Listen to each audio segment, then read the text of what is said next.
Vous voulez créer une formation en ligne mais vous ne savez pas par où commencer, alors vous êtes au bon endroit. Bonjour, c'est Paul de Perrenne et dans cette vidéo je vais vous présenter les grandes étapes pour créer un e-learning de manière claire, structurée et efficace. L'objectif n'est pas d'empiler des contenus en ligne, mais de créer une formation qui engage réellement vos apprenants et qui réponde à de vrais objectifs pédagogiques. Et pour voir tout ça, ce que je vous propose c'est qu'on se retrouve tout de suite sur l'ordinateur.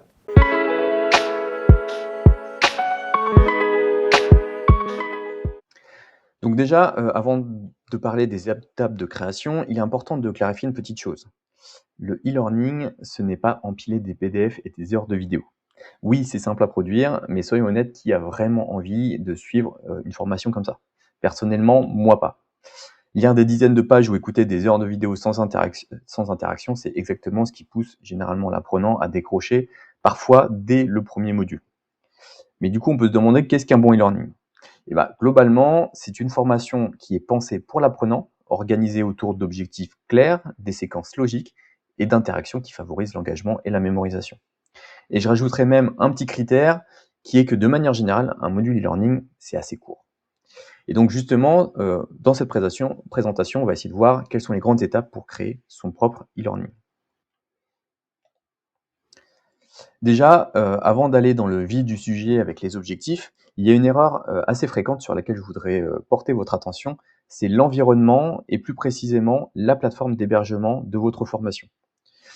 Beaucoup de personnes commencent à créer leur contenu directement sans avoir réfléchi à l'outil sur lequel la formation sera diffusée.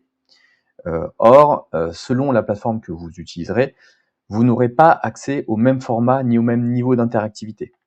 Certaines plateformes permettent uniquement de créer des formations simples à base de vidéos, de textes ou encore de quiz, ça fonctionne très bien. Néanmoins, d'autres, au contraire, vous permettent d'intégrer des contenus plus interactifs, créés avec des outils spécialisés qu'on appelle des outils auteurs, et qu'on va pouvoir venir intégrer dans la plateforme grâce au fameux format SCORM, si vous en avez déjà entendu parler. Donc, il y a beaucoup de plateformes d'hébergement, de diffusion de formation sur le marché, ce qu'on appelle également LMS. Donc l'idée là n'est pas d'entrer dans la technique, mais de vous faire comprendre que le choix de cette plateforme va impacter le contenu de votre formation. Donc c'est important que vous prêtez attention à ça avant de vous lancer, parce que ça aura un impact sur les formats que vous allez pouvoir intégrer dans votre formation. D'ailleurs, petite parenthèse, mais si vous avez besoin d'aide pour choisir votre plateforme, n'hésitez pas à nous contacter chez Perrenne. Vous trouverez les liens dans la description. Une fois donc le cadre technique posé, on peut passer à la vraie première étape de conception, à savoir définir les objectifs pédagogiques. Bien qu'on ait souvent envie de passer cette étape lorsqu'on se lance, je vous assure qu'elle est vraiment primordiale dans votre création. C'est vraiment le socle de votre création. Beaucoup de formations, justement, échouent dans leur objectif parce qu'elles sont construites autour du contenu et non autour de ce que l'apprenant doit être réellement capable de faire à la fin de la formation. Un objectif pédagogique, ce n'est pas ce que vous allez expliquer, c'est ce que l'apprenant sera capable de faire après avoir suivi votre formation. Par exemple, ça pourrait être je veux qu'à la fin de ma formation, les apprenants soient capables d'identifier les différentes méthodes pédagogiques et de choisir la plus adaptée en fonction d'un objectif de formation donné. Ces objectifs, parce que, en effet, il peut y en avoir plusieurs sur une formation. Généralement, on ne va pas au-delà de 3, mais voilà, il peut y avoir plusieurs objectifs. Ils vont ensuite guider toute votre décision, à savoir les contenus intégrés, les formats utilisés, les activités à proposer. Donc en clair, si vos objectifs sont flous, votre e-learning le sera aussi. Et à l'inverse, des objectifs bien définis permettent de créer une formation plus efficace, plus engageante et plus pertinente pour vos apprenants.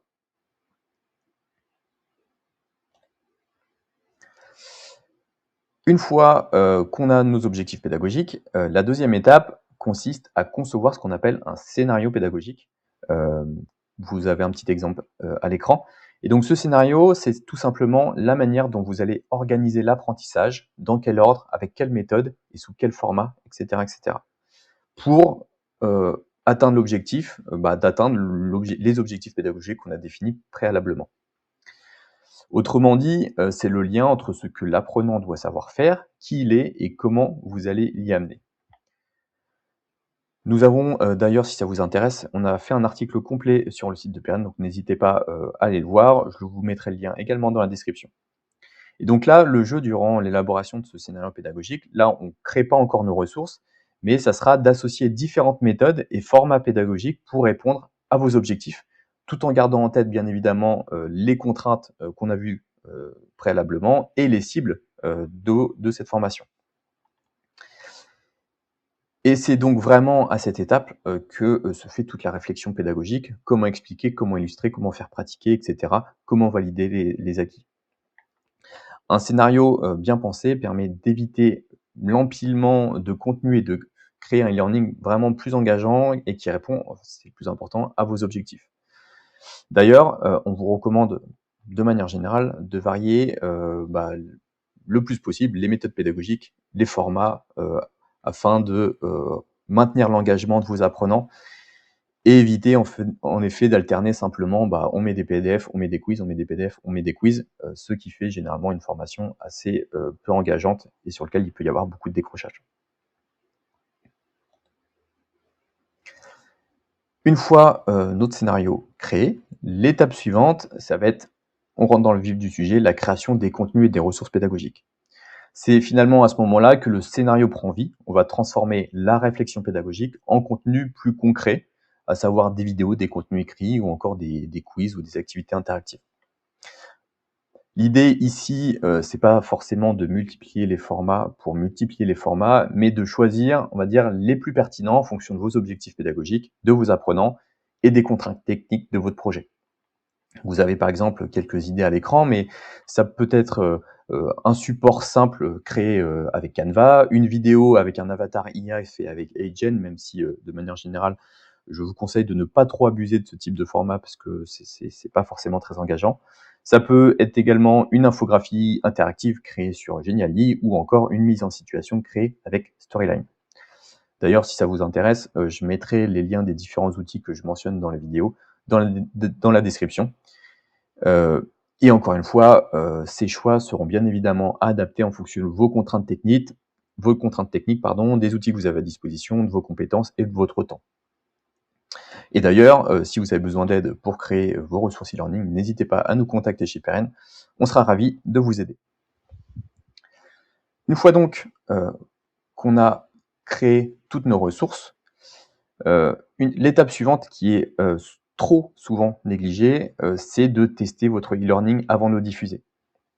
L'objectif, bien évidemment, n'est pas d'atteindre la perfection, hein, mais de vérifier que tout fonctionne correctement.